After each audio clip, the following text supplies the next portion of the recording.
rekan-rekan media dan seluruh rakyat Indonesia yang saya hormati, menyikapi perkembangan terakhir terkait dengan putusan Majelis Kehormatan Mahkamah Konstitusi, ada beberapa hal yang harus saya sampaikan untuk meluruskan berbagai fakta sebagai berikut. 1. Sesungguhnya saya mengetahui dan telah mendapatkan kabar bahwa upaya untuk melakukan politisasi dan menjadikan saya sebagai objek di dalam berbagai putusan Mahkamah Konstitusi dan putusan Mahkamah Konstitusi terakhir maupun tentang rencana pembentukan Majelis Kehormatan MK telah saya dengar sebelum Mahkamah Konstitusi MK terbentuk. Jadi saya ulangi, telah saya dengar jauh sebelum Majelis Kehormatan MK terbentuk. 2. Namun, meski saya sudah mendengar ada skenario yang berupaya untuk membunuh karakter saya, tetapi saya tetap berbaik sangka, berhusnuzon, karena memang sudah seharusnya begitulah cara dan karakter seorang Muslim berpikir. 3. Saya berkeyakinan tidak ada selembar daun pun yang jatuh di muka bumi ini tanpa kehendaknya, dan sebaik-baik skenario manusia tentu jauh lebih baik skenario Allah Subhanahu wa Ta'ala, Tuhan yang Maha Kuasa. 4. Sejak awal saya sudah mengatakan bahwa jabatan itu adalah milik Allah Subhanahu wa Ta'ala, Tuhan yang Maha Kuasa, sehingga pemberhentian saya sebagai Ketua Mahkamah Konstitusi tidak sedikit pun membebani diri saya. Saya yakin dan percaya bahwa di balik semua ini, insya Allah ada hikmah besar yang akan menjadi karunia bagi saya dan keluarga besar saya, sahabat dan handai taulan, dan khusus bagi Mahkamah Konstitusi dan nusa dan bangsa. 5. Namun demikian wajib bagi saya untuk meluruskan beberapa hal agar publik memahami tentang apa sesungguhnya yang terjadi.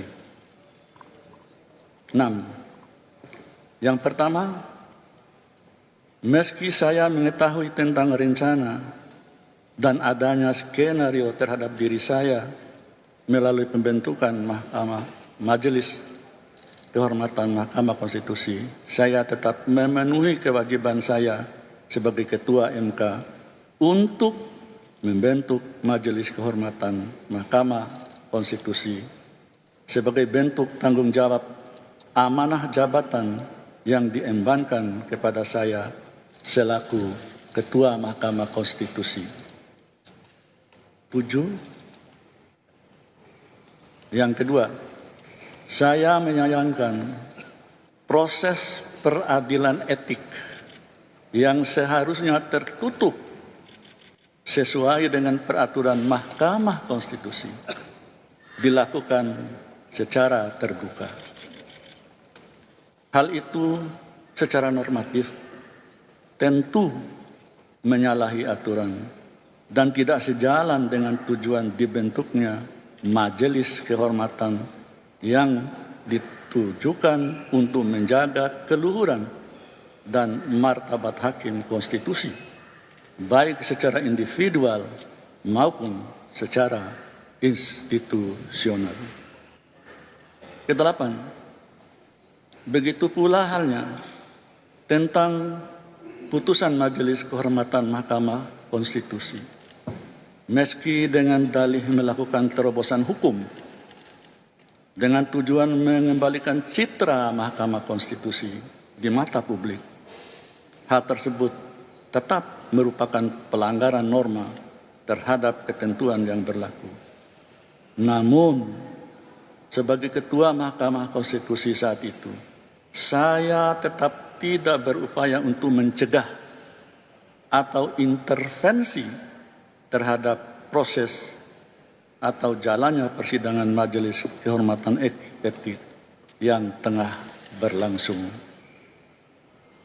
9, yang merupakan ketiga, penting untuk diketahui dan dipahami oleh seluruh masyarakat Indonesia bahwa saya adalah hakim konstitusi yang berasal dari Mahkamah Agung yang telah meniti karir sejak tahun 1985. Artinya, sudah hampir 40 tahun saya menjalani profesi hakim, baik sebagai hakim karir di bawah Mahkamah Agung maupun hakim di Mahkamah Konstitusi sejak tahun 2011. Dan telah saya jalani tanpa melakukan perbuatan yang tercela. Saya tidak pernah berurusan dengan komisi yudisial atau badan pengawas Mahkamah Agung. Juga tidak pernah melanggar etik sebagai hakim konstitusi sejak diberi amanah pada tahun 2011. Ke-10, yang merupakan bagian keempat. Saya menyadari dengan sepenuh hati ketika menangani perkara pengujian undang-undang pemilu, khususnya terkait dengan batas usia capres dan cawapres. Perkara tersebut sangat kuat nuansa politiknya. Namun, sebagai hakim konstitusi yang berasal dari hakim karir, saya tetap patuh terhadap asas dan ketentuan hukum yang berlaku. Sedari awal, sejak menjadi hakim dan hakim konstitusi, saya mengatakan bahwa jika seorang hakim memutus tidak berdasarkan suara hati nuraninya, maka sesungguhnya dia sedang menghukum dirinya sendiri. Dan pengadilan tertinggi sesungguhnya adalah pengadilan hati nurani. Oleh karena itu, saya tidak pernah takut dengan tekanan dalam bentuk apapun dan oleh siapapun dalam memutus sebuah perkara sesuai dengan keyakinan saya sebagai hakim yang akan saya pertanggungjawabkan kepada Allah Subhanahu wa Ta'ala, Tuhan yang Maha Kuasa. 11. Fitnah yang dialamatkan pada saya terkait penanganan perkara nomor 90 /PUU /21 adalah fitnah yang amat keji dan sama sekali tidak berdasarkan atas hukum dan fakta. Saya tidak akan mengorbankan diri saya, martabat saya, dan kehormatan saya di ujung masa pengabdian saya sebagai hakim demi meloloskan pasangan calon tertentu. Lagi pula, perkara pengujian undang-undang hanya menyangkut norma, bukan kasus konkret, dan pengambilan putusannya pun bersifat kolektif kolegial oleh 9 orang hakim konstitusi, bukan oleh seorang ketua semata. Demikian pula, dalam alam demokrasi seperti saat ini, rakyatlah yang akan menentukan siapa calon pemimpin yang akan dipilihnya kelak sebagai presiden dan wakil presiden, yang walaupun calon itu sudah ada di Lauhil Mahfuz. 12. Dalam penanganan perkara nomor 90 garis miring PUU garis miring 21 garis miring 2023 sebagai hakim karir, saya tetap mematuhi asas dan norma yang berlaku di dalam memutus perkara dimaksud. Terkait dengan isu konflik kepentingan, ini tolong dicatat, conflict of interest, supaya tidak terjadi salah persepsi rekan-rekan wartawan maupun seluruh rakyat Indonesia. Saya ulangi, dalam penanganan perkara nomor 90 garis miring PUU garis datar 21 garis miring 2023 sebagai hakim karir, saya tetap mematuhi asas dan norma yang berlaku di dalam memutus perkara dimaksud. Terkait dengan isu konflik kepentingan, conflict of interest, sejak era kepemimpinan Profesor Jimli Asyidiki dalam putusan nomor 004 garis miring PUU garis datar 1 garis miring 2003, kemudian putusan nomor 066 garis miring PUU garis datar 2 garis miring 2004, kemudian putusan nomor 5 garis miring PUU garis miring 4 garis miring 2006 yang membatalkan pengawasan Komisi Yudisial terhadap hakim konstitusi. Jadi sejak zaman Prof. Jimli, mulai tahun 2003 sudah ada pengertian dan penjelasan mengenai conflict of interest. Saya sambung.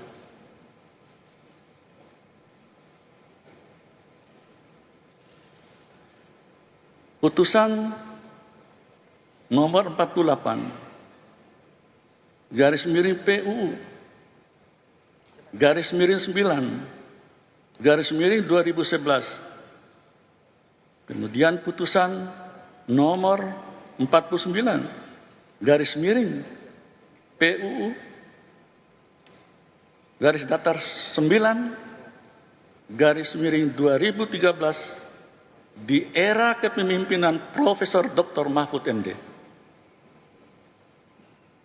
Kemudian putusan nomor 97 garis miring PUU garis datar 11 garis miring 2013. Kemudian putusan nomor 1 garis datar 2 garis miring PUU garis datar 12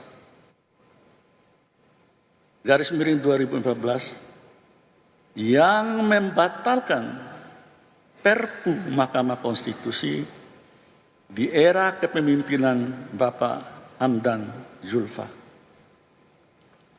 Lalu putusan perkara nomor 53 garis miring PUU garis datar 14 garis miring 2016. Kemudian putusan nomor 53 garis miring PUU garis datar 14 garis miring 2016 di era kepemimpinan Profesor Dr. Arif Hidayat. Selanjutnya putusan perkara nomor 96 garis miring PUU garis datar 18 garis miring 2020. Dalam putusan tersebut, maksudnya putusan 96 tahun 2020 itu, terhadap pengujian pasal 87A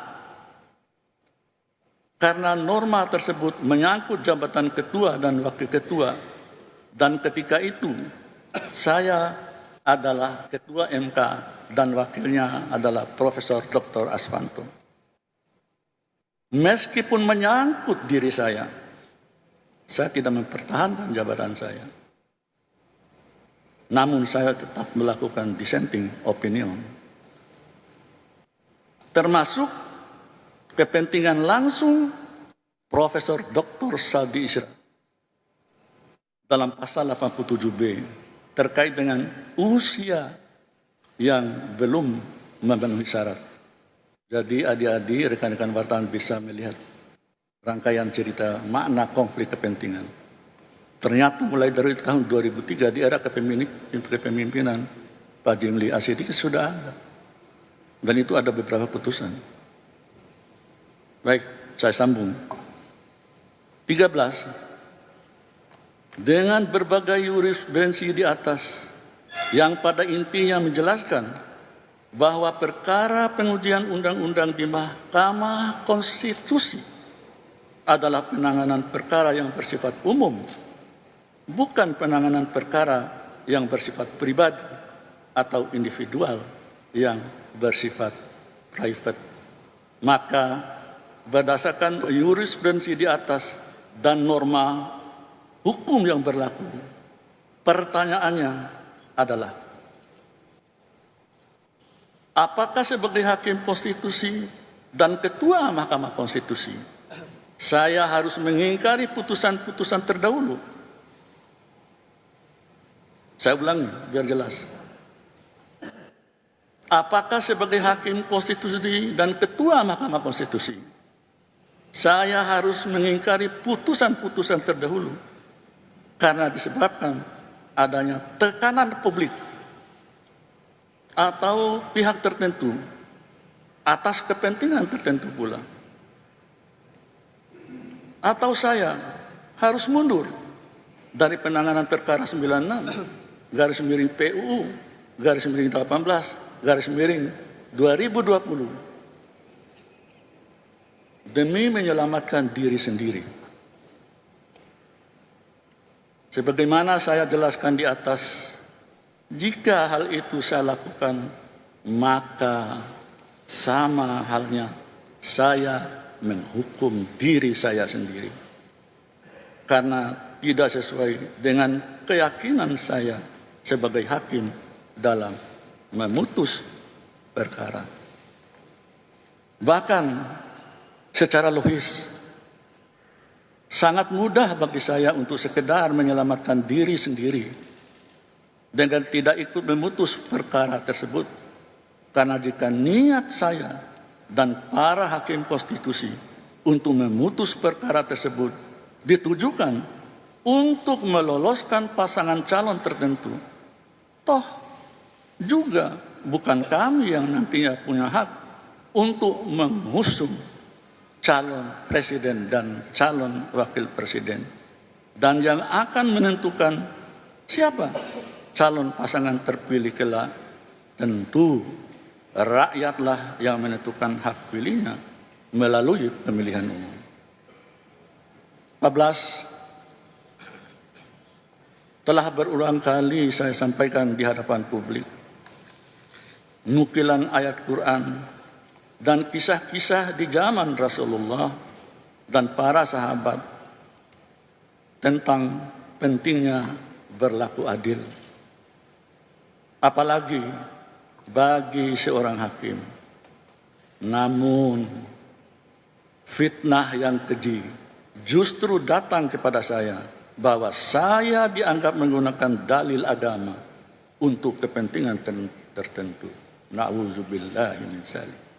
Padahal hal tersebut saya lakukan karena merupakan keyakinan saya sebagai seorang muslim dan berlatar belakang yang merupakan alumni pendidikan guru agama. 15. Saya tidak pernah berkecil hati sedikit pun terhadap fitnah yang menerpa saya, keluarga saya selama ini.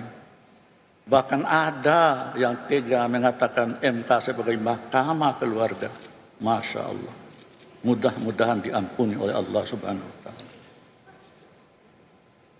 Namun fitnah keji yang menerpa saya, bahwa saya memutus perkara tertentu berdasarkan kepentingan pribadi dan keluarga.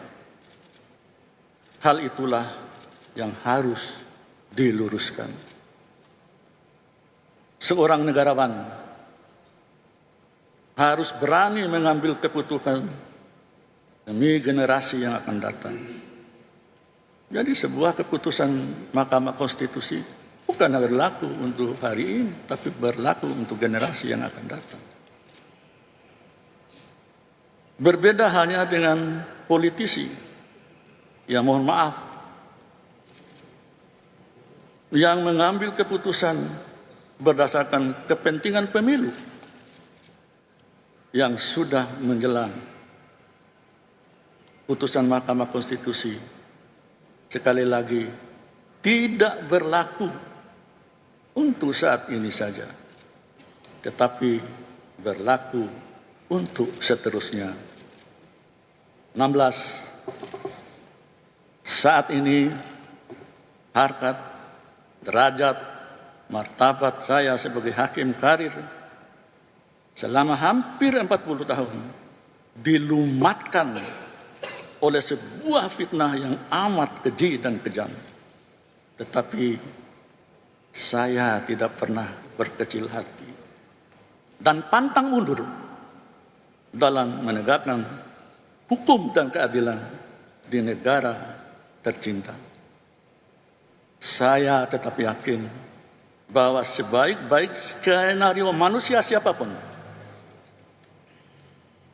untuk membunuh karakter saya, karir saya, harkat dan derajat, serta martabat saya dan keluarga besar saya, tentu tidak akan lebih baik dan indah dibandingkan skenario atau rencana Allah Subhanahu wa Ta'ala, Tuhan yang Maha Kuasa. 17.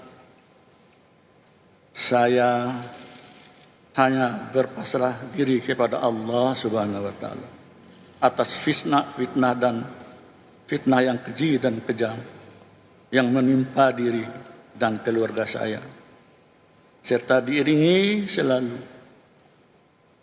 doa dan ikhtiar terbaik bagi kepentingan bangsa dan negara.